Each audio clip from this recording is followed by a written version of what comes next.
Well, it looks like EA is at it again.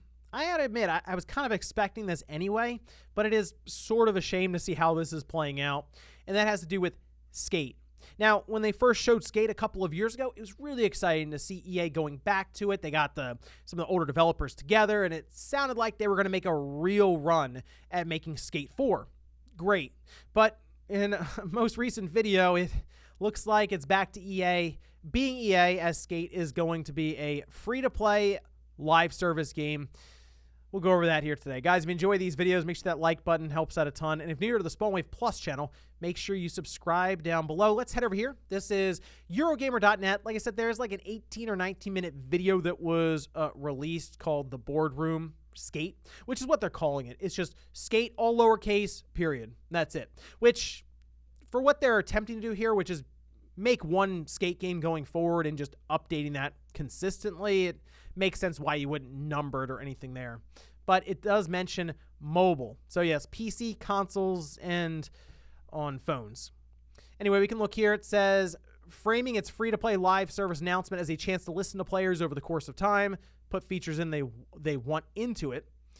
Full Circle says the plan is to keep updating the game for years to come, giving players something they can regularly come back to and discover new things. So I had thought about this a bit more as we were inevitably going to get that Skate announcement. There were so many rumors around it. And I had said many times in videos, this would be the easiest thing for EA to monetize as a live service game. But when they first announced it, didn't really sound like that's what they were doing. And well, I guess maybe their attention had to shift a little bit. EA realized, wow, there's a lot of stuff with a skateboarding game that we can put a dollar sign on. I mean, there really is. Think about, obviously, all the cosmetics you can have for your character with clothing, shoes, and all that stuff. But then you also look at the skateboard itself. You have trucks, wheels. They might sell you bearings even for the thing. The graphics on the board is like the clear one, grip tape, designs, all this stuff.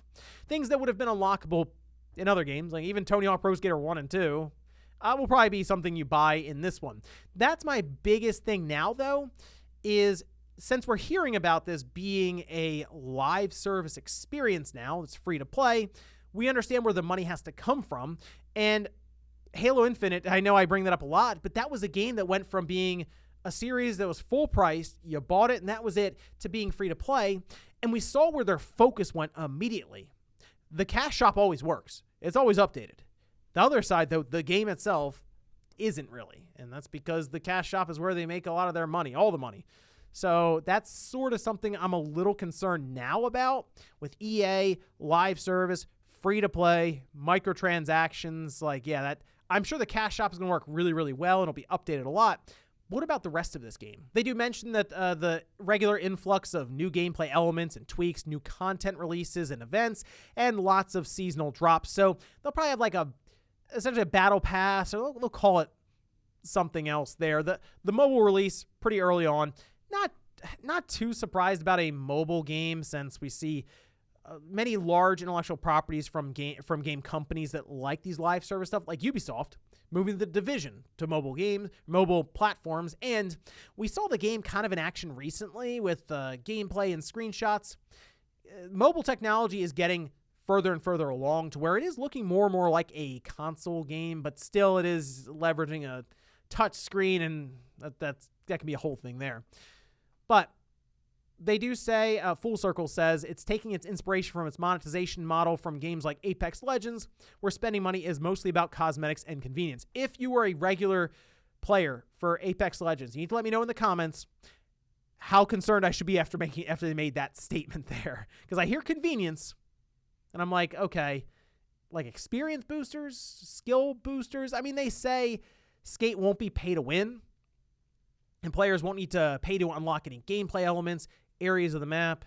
There won't be any paid loot boxes, no paid gameplay advantages. So I envision us not being able to buy tricks. Like, I don't think they're going to say, hey, to do a 360 flip, you got to pay $1. I know that's kind of the joke, and I guess it's always possible, but I'm not really expecting that.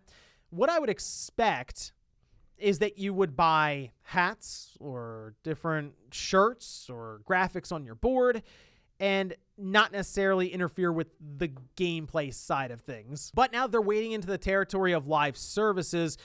Free to play, they get stacked up next to games that get frequently updated. And this was really one of the pitfalls for Halo Infinite is they just don't get frequently updated. So will they be prepared to consistently drop more and more content into Skate? Because it does seem like it's going to take them a while for this game to even get out there. Like, they are very clear. It's in pre-alpha.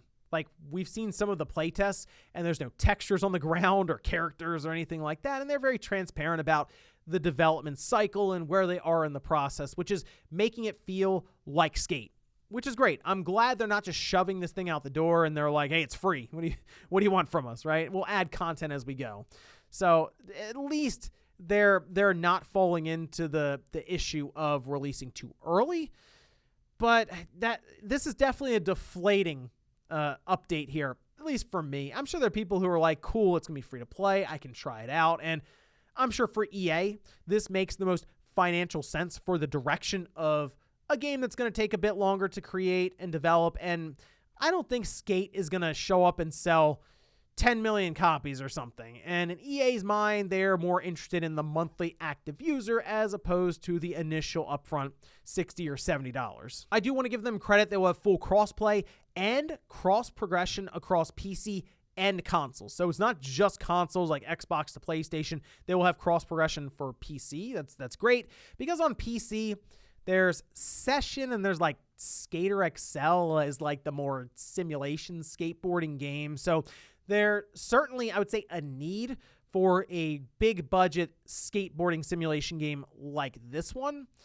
So I'm hoping they're able to handle that pretty well. But let me know what you guys think about Skate being a free-to-play live service game with EA. That's my biggest concern. EA has messed this up a lot in the past. It was mostly with the loot box stuff, but I mean, they've fallen into some issues with egregious microtransactions and stuff, much like Ubisoft. So maybe it's the fatigue around live service free-to-play stuff that's hitting me, and I was hoping for that Skate 4 experience that's like Skate 3, where you pay an admission and you're in, and that's kind of it, right? Well, it looks like this is going to be a project that's going to be ongoing for probably at least a decade, and we'll see how it evolves from there.